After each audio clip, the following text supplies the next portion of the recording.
Suspending the Constitution. In America today, the government does whatever it wants. John Whitehead. It is September 18th, 2018. We can pretend that the Constitution, which was written to hold the government accountable, is still our governing document. The reality we must come to terms with, however, is that the America we live in today, the government does whatever it wants, and freedom be damned. We the people have been terrorized, traumatized, and tricked into a semi-permanent state of compliance by a government that cares nothing for our lives or our liberties. And if you believe the government cares for your life, just think about how Russia has built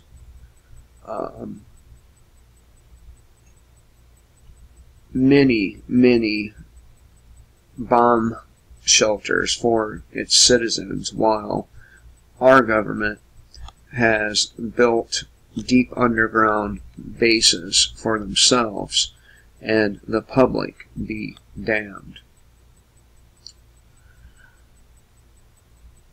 The boogeyman's name and faces may change over time: terrorism, the war on drugs, illegal immigration, and so on, but the end result remains the same. Our unquestioning acquiescence to anything the government wants to do in exchange for the phantom promise of safety and security. And if you've noticed over the course of the last, 20, 30 years, people really have become obsessed with safety. And it's really pathetic. Thus, in the so-called name of national security, the Constitution has steadily been chipped away at, undermined, eroded, whittled down, and generally discarded to such an extent that what we are left with today is but a shadow of the robust document adopted more than 2 centuries ago. Most of the damage, however, has been inflicted upon the Bill of Rights, the first 10 amendments to the Constitution, which historically served as a bulwark from government abuse. A recitation of the Bill of Rights set against a backdrop of government surveillance, militarized police, SWAT team raids, asset forfeiture, eminent domain, over-criminalization, armed surveillance drones, whole-body scanners, stop and frisk searches, all sanctioned by Congress, the White House, and the courts alike, would understandably sound more like a eulogy to freedom's loss than an affirmation of rights we truly possess.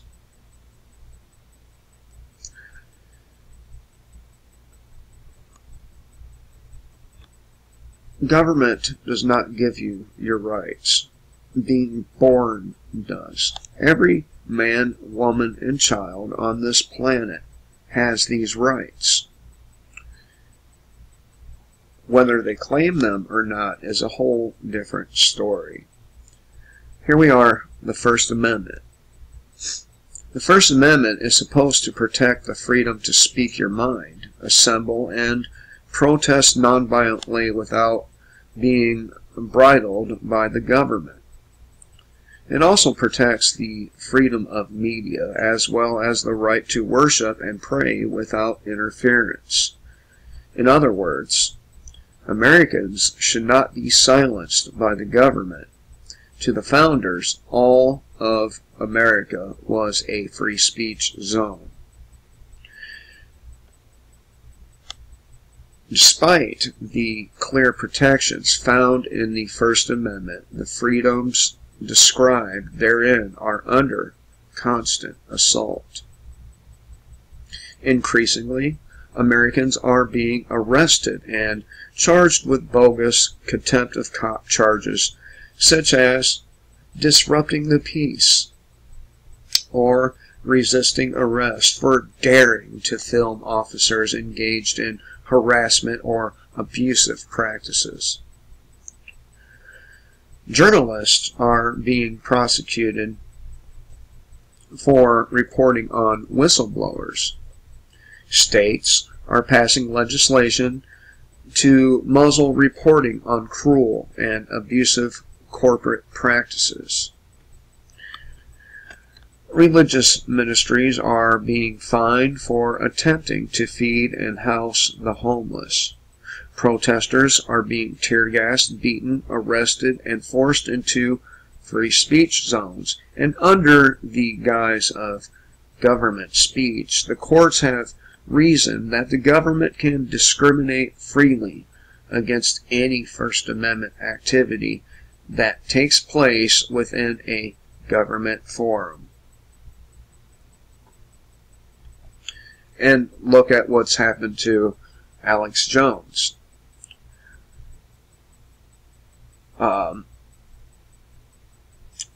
He is the canary in the coal mine. What happened to him?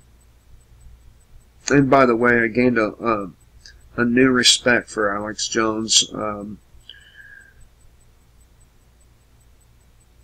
think last week when I watched a video of him confronting Mark Rubio, and I think it was a CNN reporter.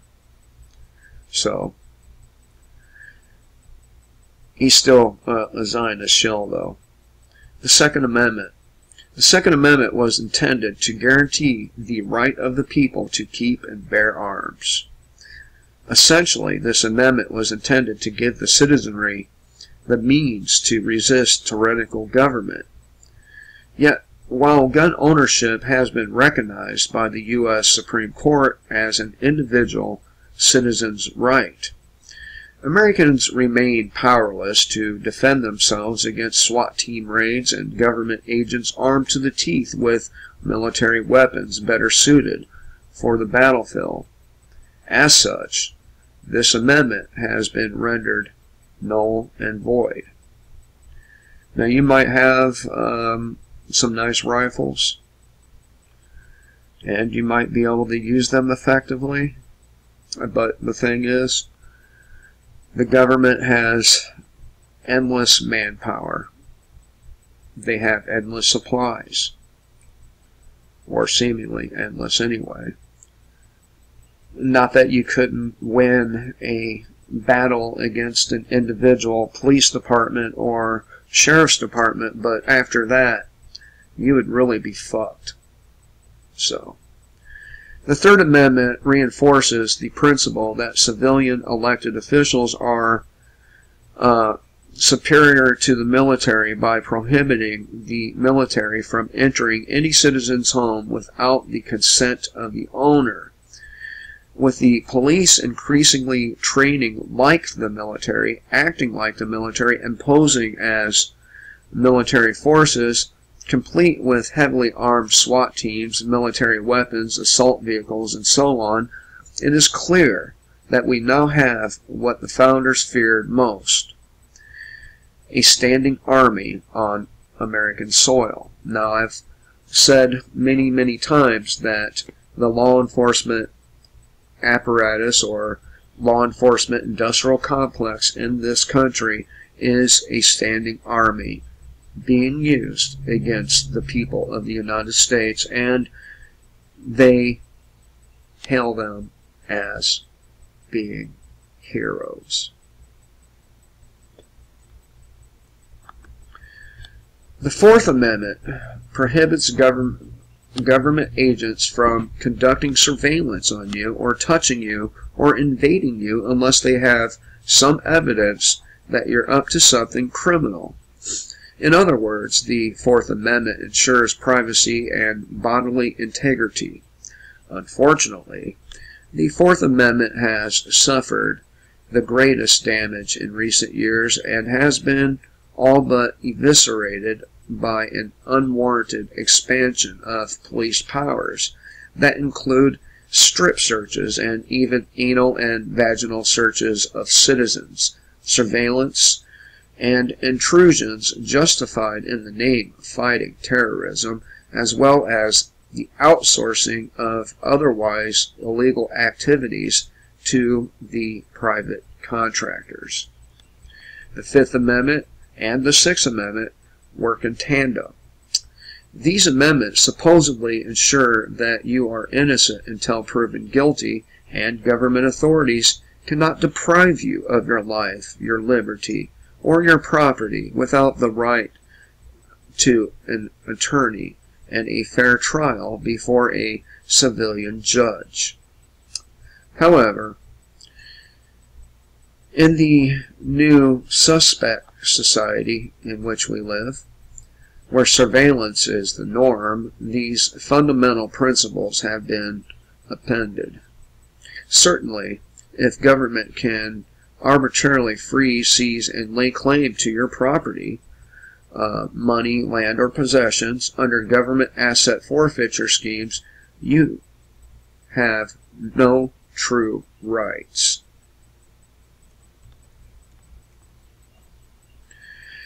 The Seventh Amendment guarantees citizens the right to a jury trial.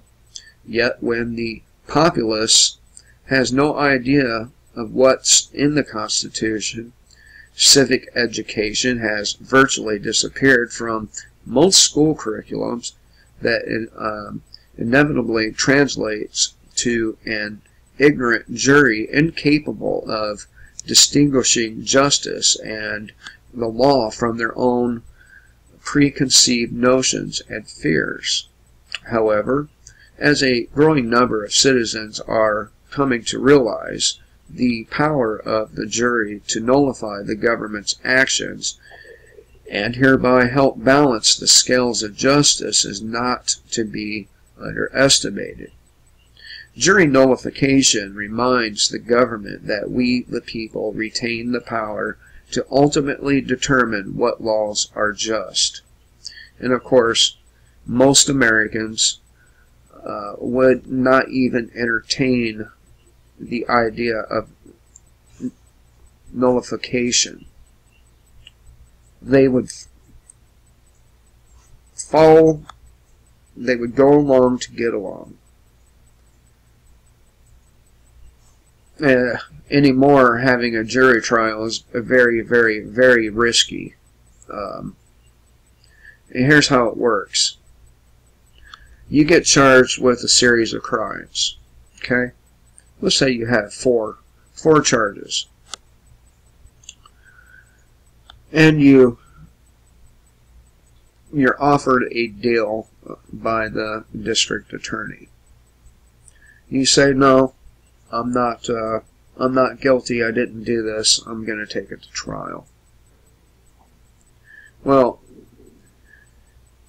what will happen to you if the jury finds you guilty, and they do most of the time, even despite evidence that says otherwise? They will give you a lot more time. The district attorney approaches you and offers you a deal. Most of the time, it's going to come with a recommendation of probation or something like that, and not prison. Which is why these guys have a very high percentage conviction rate, is because people take the deals knowing that if they don't, they could end up way worse off than what they are. There's no justice there, and all these agreements made by people are done under duress, and therefore they're not legitimate deals. I mean, just think about it. You're in jail, separated from your family. You're offered a deal that will get you out of jail fairly quickly and get you back out there so you can pick up the pieces of your life. That's why they have such a high conviction rate. Because nobody, not many anyway, take their charges to trial. The Eighth Amendment is similar to the Sixth in that it is supposed to protect the rights of the accused and forbid the use of cruel and unusual punishment. However, the Supreme Court's determination that what constitutes cruel and unusual should be dependent on the evolving standards of decency that mark the progress of a maturing society, leaves us with little protection in the face of a society lacking in morals altogether. And we are. We are lacking in morals. The Ninth Amendment provides that other rights not enumerated in the Constitution are nonetheless retained by the people. Popular sovereignty, the belief that the power to govern flows upward from the people rather than downward from the rulers, is clearly evident in this amendment. However, it has since been turned on its head by a centralized federal government that sees itself as supreme, and which continues to pass more and more laws that restrict our freedom under the pretext that it has an important government interest in doing so. Now, the 10th Amendment.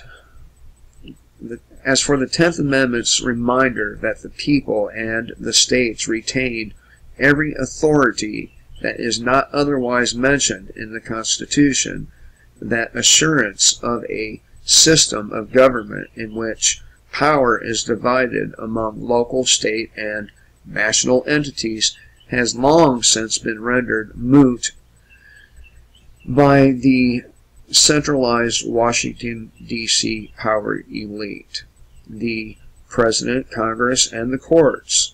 Indeed, the federal government, or indeed the federal governmental bureaucracy, has grown so large that it has made local and state legislatures relatively irrelevant through its many agencies and regulations. The federal government has stripped states of the right to regulate countless issues that were originally governed at the local level. And these are not the only rights that they've, pretty much done away with. They've done away with pretty much all of our rights. Even the rights not mentioned.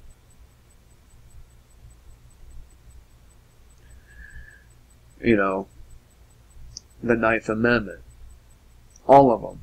They've been chipped away at, little by little, year after year, by politician after politician, president after president, and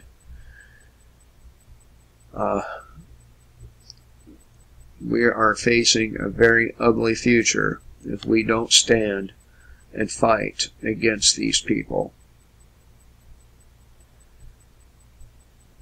And we have the power to dissolve the government, and we should. Anyway, thought I'd share this John Whitehead article. He always writes good articles.